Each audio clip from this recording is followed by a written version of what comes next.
Sindh online school class 6 मज़मून science बाब पहिरियों सबक ॿियो हिसो टियों जानवरनि ऐं ॿूटनि जे जीव घरनि में भेट comparison of plant and animal cells. Sindh online school में ॾोहटनि ऐं ॾोहटियुनि खे भली कार। मां आहियां नाना आबिद।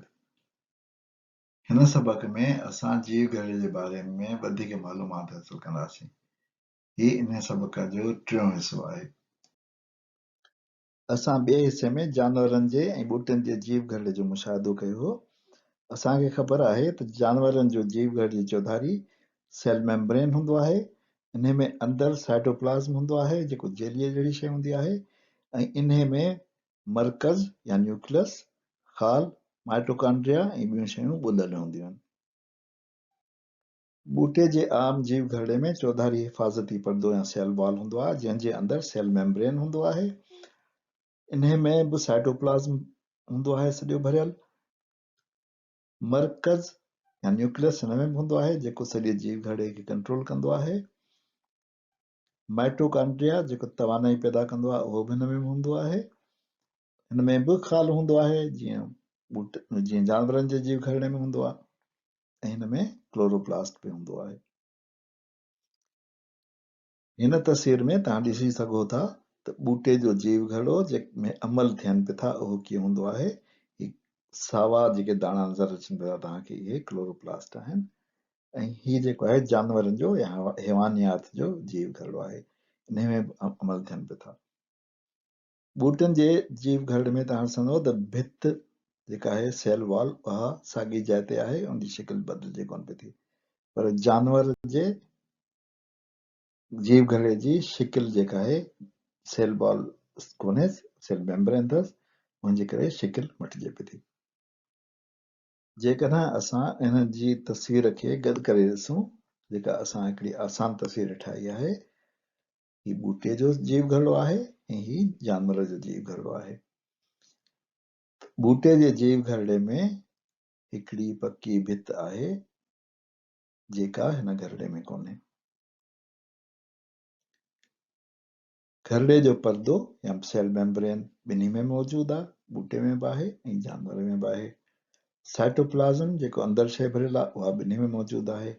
न्यूक्लियस या मर्कज़ इहो ॿिन्ही में आहे जेको जीव घरड़े खे कंट्रोल कंदो आहे, पंहिंजे काबू में या ज़ाब्ते में रखंदो आहे।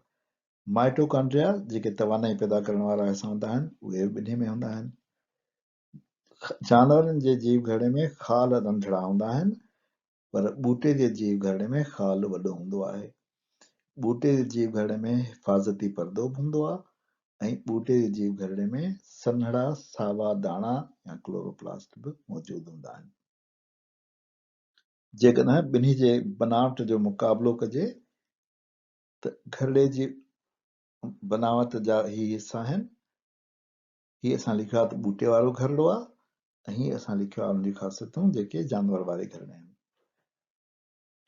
हिफ़ाज़ती पर्दो ॿूटे वारे में आहे पर जानवर वारे में कोन्हे। अंदरियों पर्दो या सेल मेम्ब्रेन ॿिन्ही में मौजूदु आहे। साइटोप्लाज़्म ॿिन्ही में मौजूदु आहे।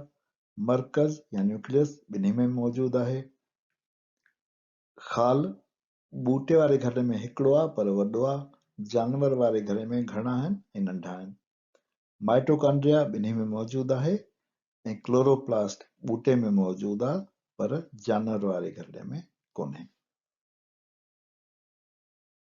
जानवर ऐं ॿूटे जे जीव घरड़े में फ़र्क़ु असांजी किताब में हीअं लिखियल आहिनि। ॿूटे वारे घरड़े में उन जो ॿाहिरियों थुल्हो तह यानी सेल वॉल हूंदो आहे, पर जानवर जे घरड़े खे ॿाहिरियों तह सेल वॉल कोन हूंदो आहे।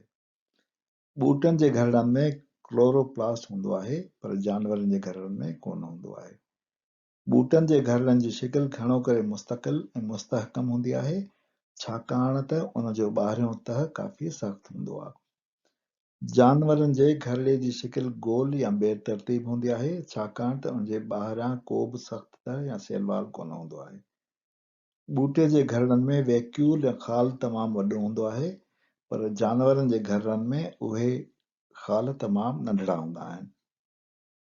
इन्हे ते असां जीव घरड़े जे बारे में सबक जे टिएं हिसे जी पुॼाणी था कयूं। चोथे हिसे में असां ॾिसंदासीं त जीव घरड़ीअ मां जानदार कीअं ठहंदा आहिनि। नाना आबिद खे इजाज़त ॾियो। अल्लाह हाफ़िज़।